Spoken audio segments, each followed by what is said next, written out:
So I want to talk about these three barriers. Welcoming spiritual pluralism is good until basically somebody wants to rank you in their hierarchy or say that the spiritual teachings that you believe are delusions, right? So these challenges are actually, rather than being threatening, they can be fun. They can be stimulating because ideally we can create a space of support wherein these spiritual truth claims can be challenged like never before. And I think that's one of the markers of this cultural characteristic of postmodern spirituality. So one of the barriers to spiritual pluralism is, of course, fundamentalism. And we think of fundamentalism as being a characteristic primarily of evangelicalism, of evangelical Christianity. And there's certainly Islamic fundamentalism. Almost every religion, every spiritual path has its fundamentalists.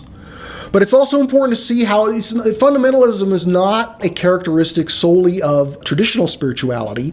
Every form, traditional spirituality, secular spirituality, and progressive spirituality includes fundamentalists within their midst. And that includes either theological certainty or metaphysical certainty. If you know that your view of what's spiritually true is absolutely the only possible view and everybody else is wrong, then clearly that's going to be a barrier to some kind of spiritual pluralism.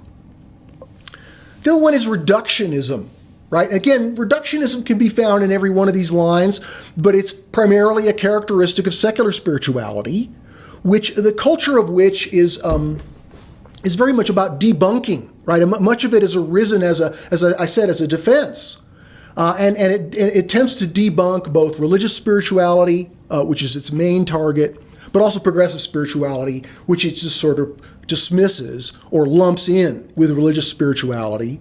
I can say that I'm not a member of any specific religion, but I am a believer. I'm a panentheist, and my core belief is that every human is indwelt by a fragment of infinity, or what Jung called a splinter of divinity. So this indwelling spirit, I think, is a huge part of what makes me a believer.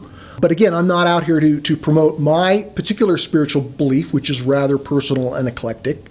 It's more about pushing off against reductionism. We can't have spiritual pluralism if a person who is in the culture or participating in the culture basically believes that the world is purely physical and that spirit isn't real, that spiritual practice and spiritual experience, that those are not making contact with some kind of reality. And obviously I reject that. I don't think that we could say that any spiritual experience can be used to sort of claim some empirical truth. But there are some very interesting aspects of spirituality that recur in all kinds of different spiritual paths. And those are worth looking at and considering. The way to think about that is perennialism, right? So I'm listing perennialism as a barrier to spiritual pluralism because of its tendency of what you might call belief system imperialism, right? For those who are not familiar with perennialism, it began as an attempt to get at the core truth that all religions are grounded on. And this core truth was primarily evinced by the experiences of mystics who were said to, mystics in every different major world religion seem to be having the same kinds of mystical experiences. So it's very tempting to say they're all seeing the same thing, therefore we can rely on the reports of mystics to create a kind of universal spirituality that's based directly on experience. So the promise of perennialism was attractive, and I could certainly understand that. But in practice, it led to, again, this sort of assertion that there was a particular kind of core of reality, that ultimate reality could be discerned in mystical experience, and that was simply empirical. It's been sort of called broad empiricism. However, part of the problem is, let me just read this quote from Jorge Ferrer, who's a well-respected advocate of progressive spirituality in general, and I think spiritual pluralism in particular.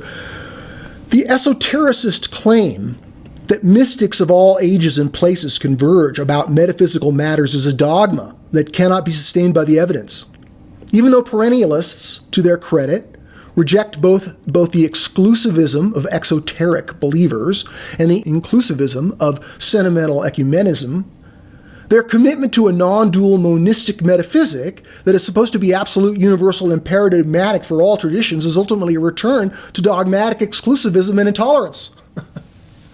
So again, I'm skimming over the top. Why perennialism ultimately fails is that it's caught up in the larger sort of goals of progressive spirituality. And if you look at it in history, an important task for both modernism and postmodernism was to transcend the political and cultural hegemony of religion, especially in the West. It was Protestant Christianity, and in America.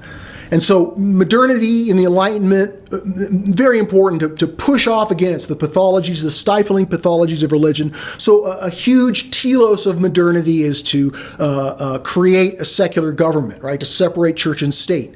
And that I think has led to good. But the task of transcending traditional religion is also a task that has to be taken up by postmodernism. Because postmodernism, in trying to transcend modernity, also wanted to transcend secularism. It wanted to re-enchant the world. Hence, the vibrant interest in spirituality that was rekindled in the 60s, democratized, the birth of the New Age and alternative spirituality, was an attempt to find spirituality in places that would be fresh and new and that wouldn't cause a cultural regression to a traditional frame. Traditional religions were not attractive to early progressive postmodernists, at least the Western ones. Partially because they were trying to transcend that, right? That they saw that as, at least even unconsciously, as if they were to embrace Christianity, for example, then that would make them traditional culturally. And that wasn't always the case. Plenty of progressive postmodern spiritual practitioners found a progressive version of Christianity. So again, these lines of development, you can only put so much weight on them analytically. But nevertheless, this task of transcending traditionalism has been an important focus of both modernity and postmodernity. But now that we're moving into the third step beyond traditional religion, we can look back in that and say, look, if we're trying to create a synthesis, then 3,000 years of religion, we're not going to just brush that aside and replace it with some kind of eclectic New Age syncretism that ultimately that if we try to deny our religious heritage, it's going to become a sort of shadow in our culture, that until we've integrated that shadow, we're going to have all kinds of problems. So an important part of post-progressive spirituality, postmodern spirituality, if as it's being formed, as it's just beginning to emerge now, is to say, look, we can safely reclaim many of the very important gifts of traditional religions without the danger of regressing back to a traditional set of social norms or mores. So that, again, I'm not making the arguments that would be required to convince a skeptic of the assertions that I'm making. Again, those are made in my book. But I'm giving you these frames, so at least a way to talk about spiritual pluralism.